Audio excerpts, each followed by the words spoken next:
Hey, what's going on, everyone? Welcome back to my channel. Hopefully you all are doing well.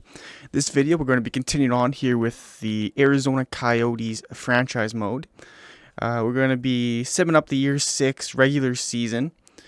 So before we hop into the simulation here, I'm just going to show you the lines real quick.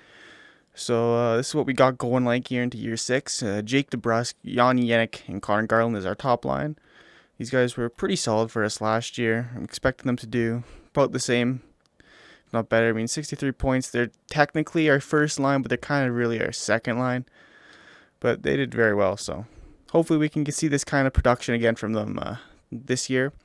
And then this is like our true first line, but because this game's weird with chemistry, I can't put them on the first line to get a +5. So they're here on the second line, but Nolan Foote, Clayton Keller, and Jack Quinn.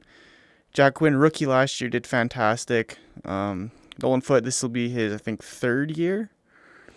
This is Quinn's second year. Obviously, Keller's been here a while, but yeah, these guys are solid. All point-per-game players last year, I think. Actually, I guess not Nolan Foote. Clayton Keller and Jack Quinn were, though. 93 points for Keller and 66 for Quinn. Okay, so I guess only Keller was a point per game, but point is they both, obviously, Foote and Quinn were lower overalls last year, like low 80s.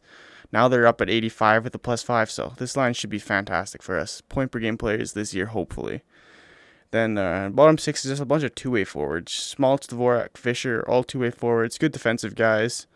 Don't score a ton, but that's not really necessary, I guess, with the top 6, the way it is. Then Dzingel, Hayton, and Sanford. So two-way forward, and power forward. Again, kind of defensive bottom 6 is what I'm going for here. On defense, we're going to roll with Luke Hughes and Jacob Chikrin here on the top pair. I could move this Toivonen guy just trade for up here to get a +5 with Hughes as well.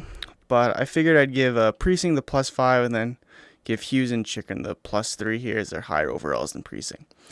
So as mentioned, Joakim Toivonen, the new acquisition guy, just traded for and signed to a pretty long and a 7x7 contract to get that +5 with Oliver Precinct. So that's how our top 4 is looking. Pretty nice. Certainly upgraded from last year, and then Capobianco and Soderstrom rounding out that top 6. So very strong D-core this year, I think.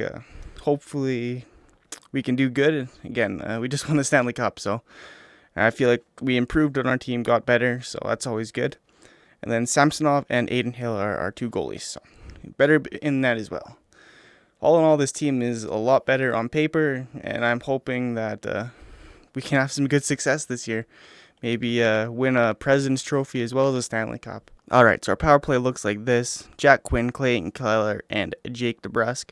So Jake DeBrusk obviously is on the first line, and these two are second line. But I got the +5 like this with Precinct and Hughes on the back end. Nolan Foote, he's kind of got the 2 yellows there, so he doesn't quite work if I put him up here for a +5. So I'll figure just do this, get that +5. Quinn and Keller should be doing fantastic, and then DeBrusk. And then hopefully Precinct and Hughes do good as well. They can continue their development. Second unit's going to be a bunch of forwards. Garland, Yannick, Foote, Sanford, and Schmaltz.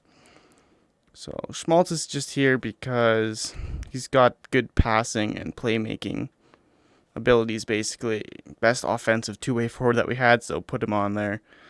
And then, yeah, that's kind of the rest of the top 6, and then Sanford and Schmaltz. So as for four-man power play, Clayton Keller, Jack Quinn, Connor Garland, Luke Hughes. And then Yannick, DeBrusk, Precinct, and Foote. Nothing too crazy. It's mainly just top 6 guys with our top 2 defenders. So not much to look at there. Then again, penalty kill is pretty obvious. Let's go with the two-way forwards and defenseman and two-way for the D-men. So Dvorak, Fisher, Toivonen, Soderstrom, Hayton, Dzingel, Chikrin, and Capobianco. Nothing too crazy going on. 3-man looks like that. Dvorak, Toivonen, Soderstrom, Hayton, Chikrin, and Capobianco. Already showed you the goalies. I guess we'll go 4-on-4 lines here. So Clayton Keller, Jack Quinn, Precinct, Hughes, Yannick, Foote, Soderstrom, Chikrin, and Dvorak, Garland with Capobianco and Toivonen. 3-on-3, it looks like this. Keller, Quinn, Hughes, Yannick, DeBrusk, Precinct, and Dvorak, Garland, Chikrin. Took Foote off the 3-on-3 just because he's pretty slow, and I wanted to get some more speed out there. So that's kind of why I did that. Extra attacker is Keller and DeBrusk. And shootout I don't really touch. like I said, I already showed you the goaltenders. So yeah, that's what we got going into this year 6 simulation here. Again, expecting big things from these guys. Hopefully we have a good season. Quick show you our AHL team. Basically the same thing going on as last year. But we got Halishchuk, Suzuki, and Leeson. These guys I'm trying to grow because they'll be a +3 on the third line if they can grow. Starting to get older. These two guys at least 26 and 24. So I don't know, I might be starting to run out of time with them. But Halishchuk's got a little ways to go yet. I think he's got a lot more potential in him. So hopefully we can help develop that. And then as for here, Ludwig Carlson, guy drafted in the first round. He's only got medium top 6 potential, but he gets that +5. So we're hoping that we can grow him even though he is only medium top 6. If we get a couple of good seasons, maybe get him to an 81, we can pair him with Luke Hughes and see what happens, basically. So, and then basically all of our special teams are just consisting of playing those guys. So, Halishchuk, Suzuki, and Leeson, they'll be on the power play. And then PK is where Carlson's going to be. Same on 4-on-4 and 3-on-3 lines. Not really going to take you into that too much. Goaltenders are the same as well. Prosvetov and Tendek. So, HL team also won the Calder, so hopefully they can have a good year as well. Alright, so that's all the lines out of the way. So, let's just get to the season simulation here. We'll sim up the first bit here. I'll probably go up to the trade deadline, see what's going on. And then I'll bring you guys back when we get there, or if there's any trades I want to make along the way. Alright, so we're here about a month after the halfway point of the season. Just wanted to do a quick little checkup before the trade deadline. About a month before. Wanted to see how my players are doing, as well as maybe offer some contracts if anyone wants to sign an extension during the season here. So just first peek here, Jack Quinn, Jake DeBrusk, Clayton Kelly, Yannick, Carter Garland, and Nolan Foote are our top 6. That's doing exactly what we want them to do. Keller and Quinn, both point per game, as well as DeBrusk. So that first unit power play, I would assume, is doing pretty good. And then again, Yannick, Garland, and Foote after that are all pretty close to point per game players. So that's good to see. Nolan Foote's shooting the puck a lot. He's just not scoring. So I feel like that goal total could be higher if he was shooting a little bit better than 9.8%. See, everyone else here is like 15, 16, 20% for Jack Quinn, which is insane. But I feel like 9.8 is a little bit low for what Foote can do. So hopefully he can turn that around here in the second half of the season. And then defenseman, we've got Luke Hughes at 35 and Priesting at 33, so that's great balance. It's exactly what I want from him. 200 shots from Hughes, so he's getting the puck on net. And Priesting's got 155, so both these D-men get shots through, get pucks on net. This is great to see. And both are a fair bit below point per game, but that's real solid numbers from a D-man, so nothing to complain about there. Both are really good plus players, as is like the entire team, basically. Our goaltenders situation, I mean, doing fantastic. 921 save percentage, 230 goals against from Samsonov, and then 925 and a 217 from Hill. I mean, there's really nothing to complain about. That they're doing just fine, doing great. And then if we take a peek here in the AHL, our forwards. So Walter Weeks here, he's point per game, which is a nice surprise. He's only on the third line, but maybe we'll be able to find somewhere for him in the future. Who knows? Keeps doing like this, he's going to grow. So worst case scenario, it's trade bait. Then Suzuki and Halishchuk are both pretty close to point per game. Leeson's down here a little ways. I would like to see him up a bit better, but I don't know. Maybe he's someone I might have to give up on. He is 26 years of age, but he's just not producing kind of how I'd expect him to. But again, hopefully he can turn it around. He's only shooting 7.4%, so maybe he gets up there as well. As a similar thing with Foote. As far as D-man are concerned, Dursey with 24 and 38. So, again, not bad for D-man. Carlson, a really big plus player. He's not quite getting the point totals, but he is a defensive defenseman after all. So, hoping that good defensive play, high plus, and just being on the first line, getting like nearly, I guess not nearly 24, but 23 and a half minutes a night. I'm hoping that will help him grow as well. hopefully grow that potential as well. And then goaltender-wise, Prosvetov, I would like his save percentage to be a bit higher, but I mean, I can't really complain with that goals against average. I mean, 907 save percentage, I feel like should be higher, but 198, so again, nothing to complain about. 10 deck here, 926, 175. So AHL teams getting it done, NHL teams getting it done. Like I said, I've got really nothing to complain about. As you can see, we're 32, 14, and 6 on the year, so we're doing solid, and the AHL team is 29, 6, and 3. So both teams doing exactly what I'm hoping they would do. Players that I want to produce are producing. Everything's going as planned here. So let's just see if anyone wants to re-sign, and we'll see what we can do. Luke Hughes wants to. That's huge. That is huge. We can get him locked up, hopefully. It's 8-year contract, depending on how much. All right, if I go use the 85% rule here, so 10,275 times 0.85. That puts me at 8,750 or 8,750,000. I think that's a pretty fair contract for him. So I'm going to offer him that. And yeah. So that'll get him done. Oliver Precinct doesn't want an extension, which is unfortunate. I'd want to go long-term with him too, and that's not going to happen. I don't know why the hell he wants so much. He's got 43 points. Luke Hughes has 45. And Hughes wanted, like, what, 2-3 million less? It's just crazy. Nick Schmaltz, I wasn't expecting him to want to re-sign. He is playing third line times. He's probably doing a little bit better on a different team, so... But we'll see what he wants. I might be able to re-sign him in, like, the off-season or something. Because it wouldn't be bad to have him back at, like, even this, I think, isn't a bad contract. Like, 2 years, 375, or 2 years, 375. So I might even offer him that, see if he comes back for this. Give him the years he wants. Maybe even go a little bit higher, just see if he takes that. It's not a bad contract. Keep him around. So I'll offer him that. I don't know. He may or may not accept that. We'll see. As for Ryan Dzingel, he's just another bottom 6 guy. If he's cheap, we could probably do it. I mean, yeah. Another 1-year deal for him. I don't see anything wrong with that. Go like 1 year, 1.75. Get him out of the way. So offer those couple of contracts there. Sanford, I'm probably just going to let him go. I really don't need him. He's playing the bottom 6. He's a power forward, so he's not really doing anything down there. I could probably just fill it with like another 2-way forward or figure something else out in free agency or just at the end of the year. And that's pretty much everyone of importance there. Let's go take a look at goaltenders. So Prosvetov and Tendek, so just minor league guys. I'm going to worry about that later. So that should do it for contract extensions mid-season here. I'll sim up a few days. See if Schmaltz resign is the main thing. He did. Okay. Perfect. 2 years, 3.8, I think. That's a good deal. Take that.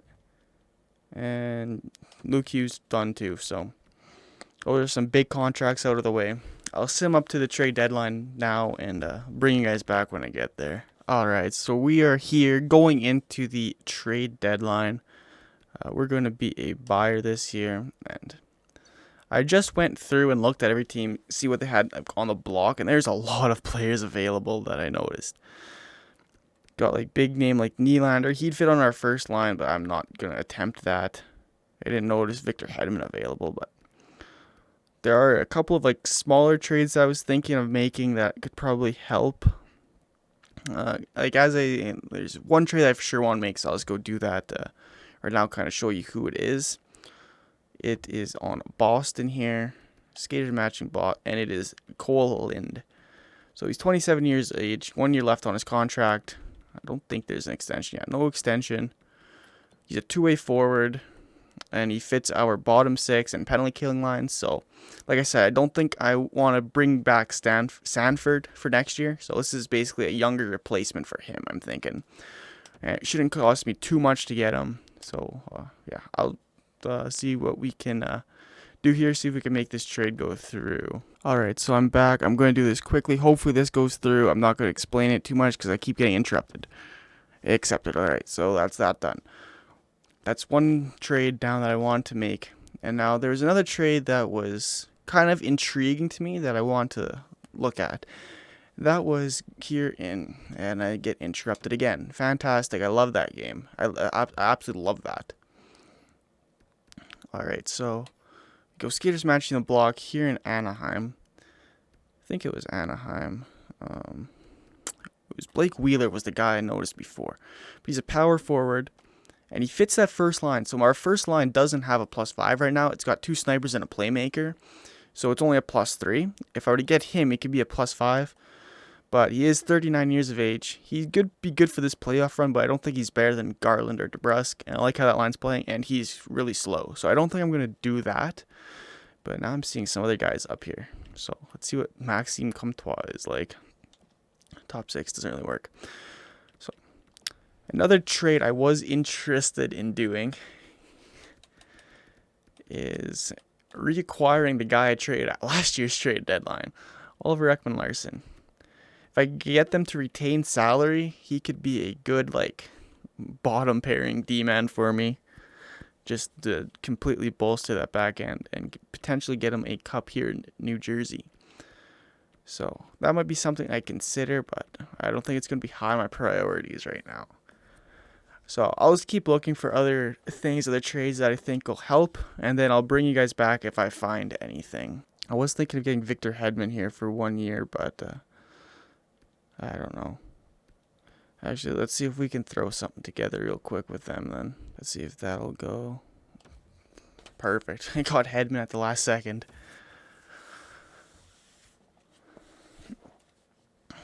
Alright, so quick recap here of the trade deadline.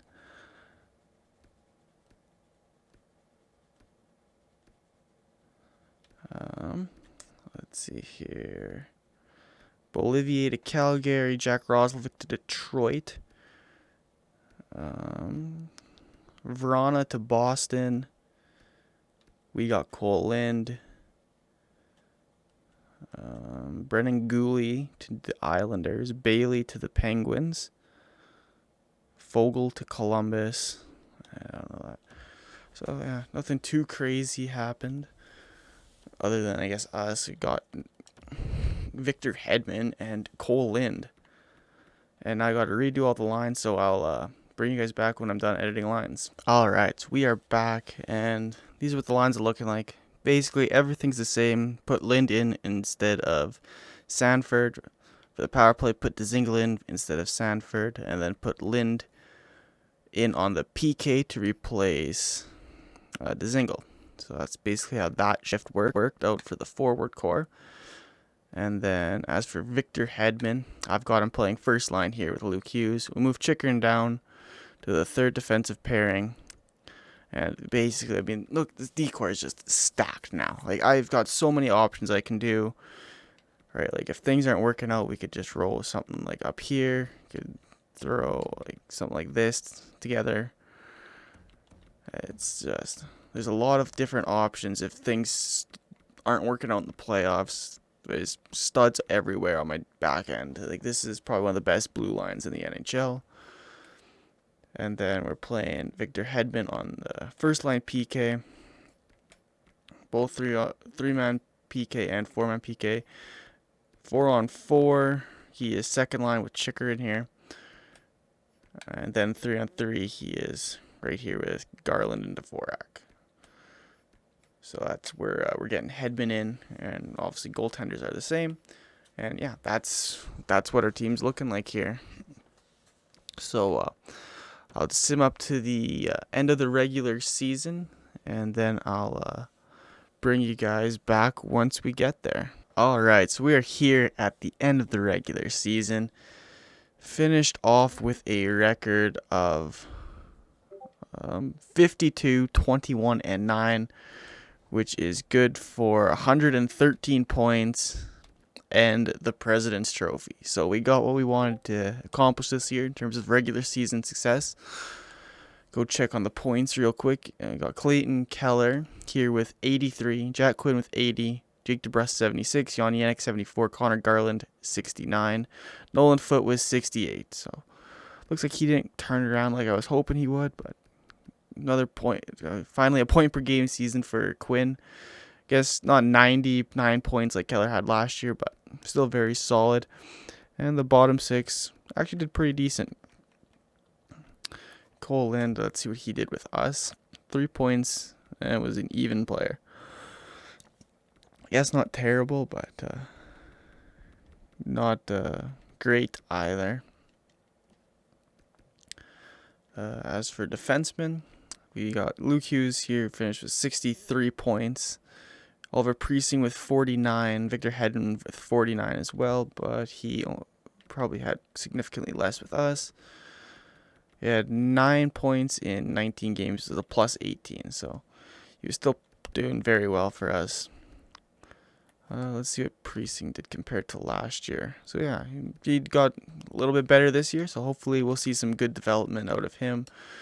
What about Luke Hughes? Again, he did a bit better than last year as well, so both improving a bit. Toivonen was solid. The deep back end in general was solid. And then goaltenders, 41 wins for Samsonov, 919 save percentage with 234 goals against. That could be a Vezina season for him. All great gear for individual success as well as team success. Hopefully we can continue that into the playoffs. Actually, one thing I forgot to look at was the awards from last year. So obviously we won the Stanley Cup, and we played the President's Trophy winning Carolina Hurricanes in the final. But this is what I wanted to see. Cole Caulfield, Jack Quinn got the Calder. That's what I was hoping for. So Calder winner last year, and won the Stanley Cup as well. Hopefully we can continue on that. Our coach was the coach of the year last year as well. So yeah, that's what we're at in this. Let's see how our AHL team is standing right now. 51, 11, and 4. Ryan Suzuki's point per game player. It's perfect. So let's just finish this off by seeing who will play in the first round. And we got the Chicago Blackhawks. So coming into the next one, I'll take a quick look at the line. So you're not going to go too much into depth right now. We'll do that at the start of the next one. Looks like they got a pretty good team here. A little bit weak depth-wise, though. Same thing with Blue End. They really only got Boakvist, and Carl's not bad. And then absolutely nothing in net. Alright, so yeah, that'll do it for this video. Thank you all for watching. Hopefully you enjoyed. If you did, please leave a like and subscribe to keep up to date with what I'm posting on this channel and this series, just everything I'm doing here. So yeah, that'll do it for this one, and we'll see you in the next one. Peace.